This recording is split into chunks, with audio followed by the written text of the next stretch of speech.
There's no feeling more intense than starting over. If you deleted your homework the day before it was due, as I have, or if you left your wallet at home and you have to go back after spending an hour in the commute. If you won some money at the casino and then put all your winnings on red but it came up black. If you got your best shirt dry cleaned before a wedding and then immediately dropped food on it. If you won an argument with a friend and then later discovered that they just returned to their original view. Starting over is harder than starting up.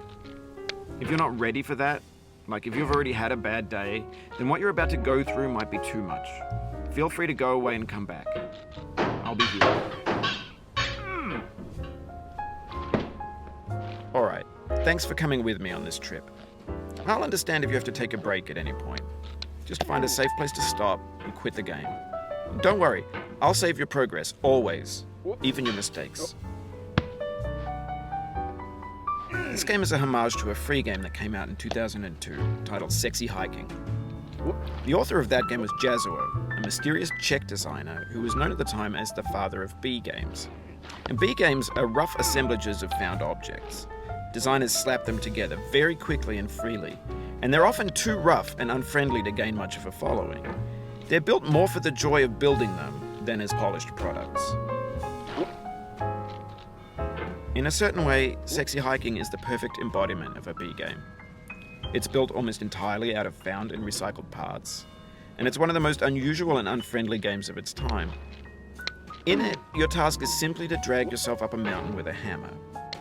And that act of climbing, in the digital world or in real life, has certain essential properties that give the game its flavor. No amount of forward progress is guaranteed. Some cliffs are too sheer or too slippery, and the player is constantly, unremittingly in danger of falling and losing everything.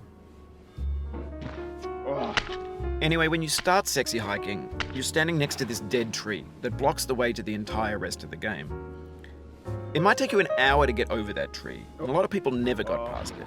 You prod and you poke at it, exploring the limits of your reach and your strength, trying to find a way up and over.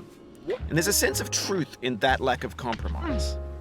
Most obstacles in video game worlds are fake. You can be completely confident in your ability to get through them once you have the correct method or the correct equipment or just by spending enough time. In that sense, every pixelated obstacle in Sexy Hiking is real. The obstacles in Sexy Hiking are unyielding, and that makes the game uniquely frustrating. But I'm not sure Youareasmellyduck intended to make a frustrating game. The frustration is just essential to the act of climbing, and it's authentic to the process of building a game about climbing. A funny thing happened to me as I was building this mountain. I'd have an idea for a new obstacle, and I'd build it, test it, and it would usually turn out to be unreasonably hard. But I couldn't bring myself to make it easier. It already felt like my inability to get past the new obstacle was my fault as a player rather than as a builder. Imaginary mountains build themselves from our efforts to climb them, and it's our repeated attempts to reach the summit that turns those mountains into something real. When you're building a video game world, you're building with ideas. And that can be like working with quickset cement. You mold your ideas into a certain shape that can be played with.